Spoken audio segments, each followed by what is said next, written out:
இவரை குறித்து அவர்களிடம் உள்ள தௌராத்திலும் இஞ்சிலிலும் எழுதப்பட்டிருப்பதை காண்பார்கள். இவர் நன்மை செய்யுமாறு அவர்களை ஏவுகின்றார், தீமைகளிலிருந்து அவர்களை தடுக்கின்றார், மேலும் அவர்களுக்கு தூய்மையானவற்றை அனுமதிக்கிறார், தூய்மை இல்லாதவற்றை தடை செய்கிறார், மேலும் அவர்களின் மீதுள்ள சுமையை இறக்குகின்றார், அவர்களை பிணைத்திருந்த விலங்குகளையும் உடைத்தெறிகிறார். இப்ப இந்த சுமைகள் இருக்கு, நபி ஸல்லல்லாஹு அலைஹி வஸல்லம் அவர்களுடைய ஒரு சிஃபத்தா அல்லாஹ் சொல்றான், சுமைகளை நீக்குகிறார். இது என்ன சுமை அப்படின்னா, மனிதனுக்கு மனிதன் தான் மேலேயே சுமத்திக்கிற சுமைகள், இந்த சமூகமா நம்ம மேல சுமத்திக்கிறது. அப்புறம் இந்த மத குருமார்கள் அந்த ஷரியத்தை ஹார்டு பண்ணிக்கிறது. சுன்னத்து சிரமம், வயசுக்கு வந்தா சிரமம், கல்யாணம் பண்ண சிரமம், எப்படி கல்யாணம் பண்ணிக்கிறது சுமத்துறது போட்டு, இதெல்லாம் மனிதர்கள் தங்கள் மேல தாங்களே போட்டு. இன்னைக்கு மனுஷன் நீ போய் ரோட்ல போனீங்கன்னா ஒரு காமன் மேன ஃபேமிலி மேனை கூப்பிட்டு எப்படா இருக்க, கஷ்டப்படுறேன், ஏன்டா கஷ்டப்படுறேன்னு கேள்வாரு. எனக்கு சோறு இல்ல, இருக்க வீடு இல்ல, போட்டுக்க ட்ரெஸ் இல்ல, எனக்கு போறதுக்கு வண்டி இல்லைன்னு எவனும் சொல்ல மாட்டான். எனக்கு 2 பொண்ணு இருக்கு, எனக்கு அது இருக்கு, எனக்கு இது இருக்கு. அவன் சொல்ற கமிட்மெண்ட் எல்லாமே தேவையில்லாத ஆணிங்க. இவன்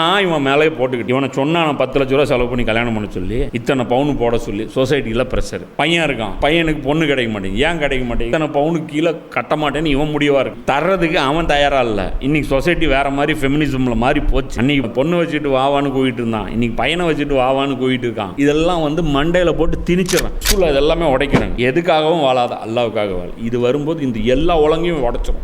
எதை பத்தியும் கேர் பண்ண மாட்டோம். இந்த மைண்ட் செட் இருக்கு பாரு, இது எவ்வளவு பெரிய நியாமத்துன்னு அதை அனுபவிச்சு பார்த்தா தான் தெரியும். கிட்டத்தட்ட அல்லாவுடைய கிருபையில 2001 தௌஹீதுடைய அந்த பிரச்சாரத்துடைய ஒரு நியாமத்துன்னு சொல்லலாம். இந்த வேலை வேணா அவங்க பண்ணாங்க. அதாவது இந்த சொசைட்டி கொடுக்குற பிரஷருக்கு நம்ம அடிபணிய கூடாது, நம்ம தீன் என்ன சொல்லுதுன்னு பார்த்துட்டு நம்ம செஞ்சுட்டு போயிடணும் அப்படின்னு. அதுல நமக்கு என்ன ஆச்சு, கல்யாண செலவுக்கு நம்ம எதுவும் பெருசா இது வரைக்கும் கடன் வாங்கினதே கிடையாது. எல்லாம் பாக்கெட்ல இருக்கோ அதை வச்சு செலவு பண்ணோம், அவ்வளவுதான், முடிஞ்சு போச்சு. எந்த செலவுக்கும் கையை பசஞ்சது நின்ன கிடையாது. எந்த ஃபங்க்ஷன் எங்க மேல பாரமானதே கிடையாது. ஜாலியா வாழ்ந்துட்டு இருக்கு. ஒன்றும் பெருசா பொருளாதாரத்து பின்னாடி அழையல. ஆனா பாத்தீங்கன்னா பெருசா கடன் கட்டுறதெல்லாம் பாத்தீங்கன்னா நான் 2 கல்யாணத்தை பண்ணிட்டு கடன் கட்டிட்டே இருப்போம். கல்யாணத்துக்கு போனா பிரச்சனை, போலனா பிரச்சனை, கல்யாணம் வச்சா பிரச்சனை, கூப்பிட்டா பிரச்சனை, கூப்பிடலனா பிரச்சனை, எல்லாத்துக்கும் பிரச்சனை. அடுத்தது என்ன, ஸ்கூலு. என்ன ஸ்கூலு, சொசைட்டி ஸ்டேட்டஸை மெயின்டைன் பண்றது இந்த ஸ்கூல்ல இருந்தாகும், இந்த இதுல போயாகும். அதே மாதிரி பிராண்டு, இந்த பிராண்டில் வண்டி வச்சாகணும், இந்த பிராண்டில் கார் வாங்கி ஆகணும், இந்த பிராண்டில் வாட்ச் வச்சாகணும், இந்த ஸ்டேட்டஸ்ல என் லைஃப் இருக்கணும். இதெல்லாம் ஸ்டாண்டர்டு செட் பண்றது யாரு, சொசைட்டி.